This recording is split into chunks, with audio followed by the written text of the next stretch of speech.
চিনি কলের 9টি এখনো বন্ধ।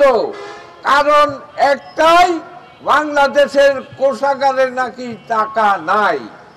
আমরা তাই আজকে দাবি জানাচ্ছি, অবিলম্বে বিদেশে পাচার করা 28 লক্ষ কোটি টাকা দেশে ফেরত আনতে হবে।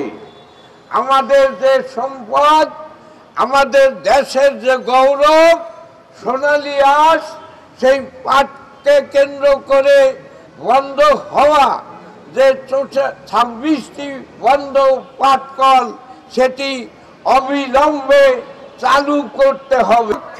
একটি করে ইন্ডাস্ট্রি গড়ে তুলতে হবে এবং সেই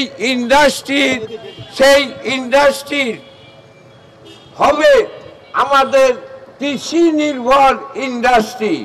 যদি কৃষি নির্ভর ইন্ডাস্ট্রি প্রত্যেকটা উপজেলায় অন্তত একটি করে গড়ে ওঠে, তার থেকে উপকৃত হবে আমাদের কৃষকরা।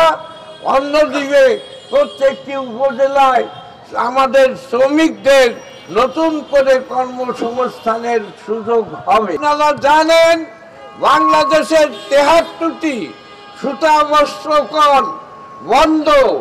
কারণ দেখিয়েছে একটাই, সরকারের কোষাগারে টাকা নাই। শ্রমিক কৃষকের বিদেশে পাচার হয়েছে, অথচ আপনারা জানেন বাংলাদেশের 64টি পাটকল, সেই পাটকল আজকে বন্ধ। কেন? কারণ নাকি সরকারের কোষাগারে টাকা নাই।